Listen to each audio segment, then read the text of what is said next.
Bagamat di pa opisyal, may listahan na ng mga susunod na aarestuhin ng ICC ayon sa bise. Di ba? Hindi pa official, sabi dito. No, pero may mga listahan daw, no, ng mga aarestuhin ng ICC. Well, hindi pa natin alam mga kababayan dahil wala namang nilalabas, no, na statement ng ICC. No, wala rin namang nilalabas na listahan ng ICC pa. 'Di ba? So parang pinangunahan na kaagad nila yung ICC. Yun yung ano dun yun yung nakikita ko rito. Pinangungunahan kaagad nila yung posibleng gawin ng ICC. Kumbaga ina-advance na nila, no, yung mga posibilidad na mangyari, 'di ba? So sinasabi na nila kaagad, 'di ba, sa mga taong bayan ng Pilipino, no, sa mga supporters nila, 'di ba? So alam naman natin ano magiging implikasyon niyan pagka ganyan. 'Di ba? Makakapagdulot na naman yan ng ng gulo, 'di ba, ng pagkakawatak-watak. 'Di ba? Yung mga ganyang klaseng statement, mga kababayan, siguro para sa akin, no, dapat na tahimik na lang sila. No, kumilos sila, tutukan nila yung kaso, wala na masyadong statement. Ang problema, ang daming statement, mga kababayan.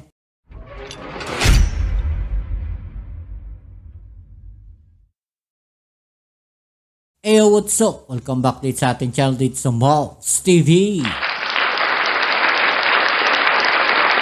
Alright, so tayo nagbabalik ulit mga kababayan at ngayon ay pag-uusapan natin, no, itong naging pahayag ng ating VP Sara Duterte na kung saan ay nasa listahan daw po siya, no, ng aarestuhin ng ICC, mga kababayan. Ako po. Ito na nga ba yung sinasabi natin ito sa nakikita ko dito, no, parang ano to mga kababayan. Parang alam niyo yung estilo ng China, yung nag-inflict na kaagad.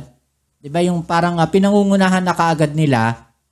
Hindi lang natin confirm kasi talaga kung kasama nga siya, no, doon sa mga listahan aarestuhin, no, ng ICC. Pero ahead of time, no, nagsasabi na kaagad itong si VP Sara Duterte. Siguro parang ano to, alam niyo yung parang survey. No, ito opinion ko lang po ito, no, parang napapansin ko lang. No, alam niyo yung parang survey. No, parang parang ano to parang tinitignan nila kung ano magiging reaction ng sambayan ng Pilipino or posibleng parang last card nila to, 'di ba? Alam naman natin na malapit na ang eleksyon. No, so pwedeng ito, no, yung ganitong strategy ginagamit nila, no, kung hindi man totoo, no, na nasa listahan siya ng ICC. Let's say wala siya sa listahan ng ICC. No, at ito ay sinasabi nilang ganun. No, parang ano to, parang ma-turn yung tide, no, ng mga boto ng mga tao para makuha nila yung simpatya ng tao at bumoto, no, doon sa lineup, no, sa kabilang parlor, mga kababayan. So yun lang yung parang nagiging observation ko dito. No, hindi ko sinasabing direct, no, na ito yung kanilang ginagawa, parang observation ko lang. No, hindi natin alam kung ano yung plano nila, hindi natin alam kung ano yung totoo, no, dito sa senaryo na to. Pero eto, papanoorin natin tong balita na to, mga kababayan. Pero syempre bago ang lahat, please don't forget to subscribe, like, share, at comment dyan sa comment section. Alright? At pakilike na rin po ang ating Facebook page. Nandiyan po sa ibaba yung link, mga kababayan. Pakisuportahan na rin po yan at pakifollow na rin po. Okay. So ano sa palagay ninyo, mga kababayan, no? Sang-ayon ba kayo, no, na nasa listahan daw ng aarestuhin ng ICC etong si Vice President Sara Duterte? No, ano kaya ang dahilan? Bakit siya aarestuhin ng ICC? 'Di ba? So, payag ba kayo, mga kababayan, na siya ay arestuhin, no, ng ICC? Okay, so alamin natin yan dito sa balita na to mula sa Bilyonaryo News Channel, mga kababayan. Let's go. May listahan na raw ang ICC ng mga susunod na aarestuhin kaugnay ng kasong Crimes Against Humanity ni FPRRD. Ayon kay VP Sara, kasama daw siya rito, pati na rin ang ilang kaalyado ng dating Pangulo. Ang detalye sa agenda. Yun yung sinasabi natin. 'Di ba? Actually, hindi ko pa napanood itong balita na to, no. Doon pa lang sa title, parang na-imagine ko na, no, na parang ganun yung magiging scenario neto, no. At sinasabi nga dito na maging yung mga kaalyado ng dating Pangulong Duterte. 'Di ba? At karamihan nga po doon sa kaalyado ng dating Pangulong Duterte, no, na maingay, no, at isa nga po diyan ay etong pangalan ni Senator Bato de la Rosa. 'Di ba? Maingay na siya ay isusunod po, no, ng ICC dahil nga daw di umano, no, yung kanyang partisipasyon doon po sa nangyaring war on drugs. 'Di ba? Ng dating Pangulong Duterte. Okay? So, kung gano'n na mangyayari mga babayan, nakikita ko lang dito, pwedeng posible, no, or pwede siguro, no, na magamit, no, sa kampanya para makakuha ng simpatya, 'di ba, sa sambayan ng Pilipino. Kasi sabihin natin nga, ito rin yung kanilang sinasabi, no, na timing naman mag-e-election. 'Di ba? So ito, timing din na mag-e-election, mga babayan. Okay, na ganun yung mga naging pahayag, yung mga naging statement. Ewan ko lang, no, napapansin ko lang na kasi may mga ganung strategy sila, no, na kasali nga daw siya sa aarestuhin, no, ng ICC. Parang hindi ko pa narinig nung nakaraan yung impeachment, alam natin. No, pero yun sa regarding sa ICC, parang hindi ko pa ata narinig, no, sa mga balita. Sa palagay ninyo, may baka alam ninyo, no, baka may nabalitaan kayo. Pa-comment nga diyan sa ibaba. Baka nawaglitan ko lang, no, na merong ICC complaint din dito kay BP Sara, no. Pa-comment nga po diyan sa ibaba. Alright, tuloy natin 'to. The report ni Hannah T.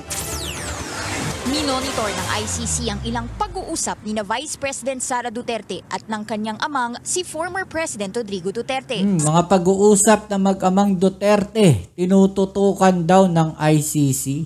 Oh, parang binabantayan lahat ng mga nila, no, na baka makakuha sila siguro, no, ng mga tawag natin dito ebidensya pa, 'di ba, na magtuturo o magdidiin sa dating Pangulong Duterte. Actually, mga kababayan, no, mahirap din naman kasi na nasa ibang bansa, no, itong dating Pangulong Duterte, 'di ba? Pero wala tayong magagawa parang sumusunod lang din ang ating gobyerno sa batas, 'di ba? Sa isang ambush interview habang nangangampanya nitong weekend sa Carcar City, Cebu, sinabi ito ni VP Sara. Habang nasa Hague, Netherlands daw siya, nagtaka siya kung bakit pansamantalang nahinto ang pagbisita niya kay FPRRD sa detention.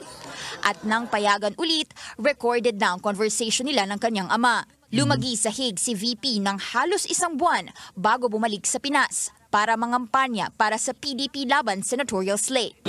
Giundang nila pagkahuman ilahan ang gina-record ang mga ginaistoryahan na ni Pangulong Duterte. So nasabtan ako nga nagapaminaw sila sa amo ang ginaistoryahan. Tingin ni VP, akala raw ng ICC nag-uusap silang mag-ama tungkol sa magiging strategy nila sa kaso. Okay, so ang sinasabi dito, mga babayan, ni VP Sara Duterte, no, hininto daw nila, no, yung pagbisita ng Vice Presidente Sara Duterte. Pagkatapos nire-record na, no, mga pag-uusap daw nila ni dating Pangulong Duterte, mga babayan. Undang nila pagkahuman ilahan ang gina-record ang mga ginaistoryahan na ni Pangulong Duterte. So, naiintindihan namin na nakikinig sila sa aming usapan, sabi dito. Nasabtan ako nga nagapaminaw sila sa amo ang ginaistoryahan. Tingin ni VP, akala raw ng ICC nag-uusap silang mag-ama tungkol sa magiging strategy nila sa kaso. Pwede rin naman sigurong ganun, no, yung magiging strategy. Wala naman siguro masama doon. Bagamat di pa opisyal, may listahan na ng mga susunod na aarestuhin ng ICC ayon sa bise. Di ba? Hindi pa official, sabi dito. No, pero may mga listahan daw, no, na mga aarestuhin ng ICC. Well, hindi pa natin alam, mga kababayan, dahil wala namang nilalabas, no, na statement ng ICC. No, wala rin namang nilalabas na listahan ng ICC pa. 'Di ba? So parang pinangunahan na kaagad nila yung ICC. Yun yung yun yung nakikita ko rito. Pinangungunahan kaagad nila yung posibleng gawin ng ICC. Kumbaga ina-advance na nila, no, yung mga posibilidad na mangyari, 'di ba? So sinasabi na nila kaagad, 'di ba, sa mga taong bayan ng Pilipino, no, sa mga supporters nila. Diba? So, alam naman natin ano magiging implikasyon niyan pagka ganyan. Diba? Makakapagdulot na naman yan ng, ng gulo, diba? Ng pagkakawatak-watak. Diba? Yung mga ganyang klaseng statement, mga kababayan, siguro, para sa akin, no, dapat na tahimik na lang sila eh. No, kumilos sila, tutukan nila yung kaso, wala na masyadong statement. Ang problema, ang daming statement, mga kababayan. Yan ang nakikita natin dito. Pero nasa malayo pa raw ang pangalan niya. Kasama raw sina Senador Bato de la Rosa, Si Bato de la Rosa, naririnig din natin. dating PNP Chief Oscar Albayalde at mga dating Albayalde. Police General na sina Vicente Danao at Romeo Caramat Jr., mga kilala ring malapit sa dating Pangulo. It's not because na malapit siguro sila sa Pangulong Duterte. It's because na baka imbestigahan din sila o isama sa papatawag ng ICC with regards doon sa kaso. No, maging tayo optimistic o baga lawakan natin yung isip natin. Bakit sila ipapatawag? Bakit sila arestuhin? Bakit sila ipapapuntahin sa ICC? No, bakit sila iimbestigahan ng ICC? Kasi with regards doon sa kaso.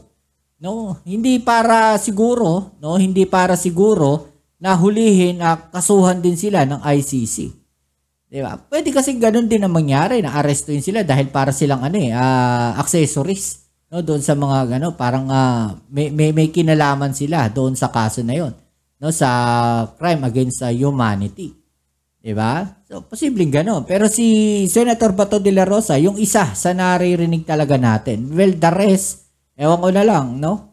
Para kay De La Rosa, kaya lang naman daw dinala sa ICC ang dating Pangulo dahil di raw alam ng mga dayuhan ang nangyayari dito sa Pinas. Na yung sinasabi nila na 30,000 kuno na namatay at dinakapan lang ng maraming numero. Yun ay lahat na yun ay mga fake news. Habang nangangampanya sa Mangaldan, Pangasinan kagabi kasama ang PDP, sinabi niyang may masaya raw sa pagkakaakusa sa dating Pangulo. Ang masaya ay yung CPP, NPA, NDF. Sila pong nasa likuran nitong lahat na ito. Naggagamitan na sila. Yung mga nakaupo sa power, ginagamit yung mga makakaliwa. At itong mga makakaliwa rin ay gagamitin ng ating gobyerno para guluhin ang ating bansa. Agad namang bumuelta ang Makabayan Bloc. Anila, mag-focus na lang daw ang senador sa ICC defense nito, imbis na isisi sa mga komunista ang bawat issue kinakaharap niya. So binasag siya doon ng mga nasa kabilang parlor, mga kababayan, no. Ito pa sa isang balita, no, panoorin din natin 'to, mga kababayan. Inihayag ni Vice President Sara Duterte na mayroon umanong listahan ang International Criminal Court o ICC ng mga susunod na huhulihin kaugnay ng kasong crimes against humanity laban kay dating Pangulong Rodrigo Duterte. Ayon sa pangalawang Pangulo, kabilang siya sa mga nasa listahan, pati na rin ang ilang kalyado ng kanyang ama. Dagdag pa ni BP Duterte, sinubaybayan ng ICC ang ilang pag-uusap sa pagitan nila ni dating Pangulong Duterte tuwing bibisita siya sa detention facility. Well, siguro yung pagbo-monitor nila ng ICC sa pag-uusap nila, well, yung camera siguro na nandoon, mga babae, no? For safety siguro rin yon. 'Di ba? Yung camera na yan, well, alam naman natin na high profile yung mga nandyan. 'Di ba? At hindi naman na pwedeng basta-basta ganun na lang. No, yung magiging kapababayaan nila sa safety ng mga tao na nandyan. 'Di ba? Kung may mangyari diyan, masisisi pa sila. No, so maganda pa rin na merong mga camera siguro na nandoon, 'di ba? O nare-record yung kung ano man yung mga nangyayari. Diba? Well, para sa akin, walang masama, no? For security reason, kailangan po na merong camera na kahit sino pa yung nandiyan dyan na bumibisita sa dating Pangulong Duterte, no, ay namomonitor at nakikita sa camera at naire-record. Yun ang importante ron. Yun ang mahalaga ron, mga babayan. Yung security, yun ang nakikita kong dahilan. No, well, ewan ko na lang, ano na naman ang iisipin na itong mga nasa kabilang parlor na to. Diba? Mahirap sa kanila kasi, mga babayan, konting kibot, konting galaw, No, nahahanapan nila ng butas. Yun ang problema dyan. Yes, sir. Oo. Na ako sa listahan. Daghan kaayo. Oo, yes sir. Oo, nasa listahan ako. Marami kami na nasa listahan ng ICC. Sabi niya dito. Nga naa sa listahan sa ICC. Nahibaw ko, ana, kay pag-abot na ko Nalaman ko iyan kasi pagdating ko doon, nagtataka ako. dito, natingala ko nga nung sa sugod, pwede pa ko mabisita. Oh, bakit sa simula, pwede pa ako bumisita araw-araw. Nakadaan lang. Giundang nila pag Ninto nila, pagkatapos, nire-record na. man ilahan ang gina-record ang mga ginaistoryahan Ang mga pinag-uusapan namin ni Pangulong Duterte. na mo ni Pangulong Duterte. So, nasabtan ako. So, naiintindihan namin na nakikinig sila sa aming usapan. Nga nagapaminaw sila sa amo ang ginaistoryahan. So, yun yung yung sinasabi ng ating Vice President Sara Duterte. No, na nire-record daw. So, hindi malinaw ano yung nire-record? Yung pinag-uusapan nila? No, meron bang doon? Meron bang nakalagay doon sa lamesa na parang lahat ng sasabihin nila nakalagay doon? No, na parang recording device? Or may camera lang? 'Di ba? Na nakakabit doon sa isang kwarto na kung saan ay nag-uusap sila ng dating Pangulong Duterte. Diba? Posibleng ganun. May camera lang na nandun na nakamonitor for security reason yun. Diba? Yung camera na yun. Hindi para siguro i-record lahat ng mga pinag-uusapan nila. Okay, so kayo ano masasabi niyo dyan mga babayan? Pa-comment sa ibaba ang inyong mga opinion at atin yung pag-usapan. Alright? So yan muli. Maraming salamat sa inyong suporta. Kita-kits tayo sa ating next video upload. Ito muli ang yung Kuya Mobs. It's some Bobs TV. Peace. I'm out.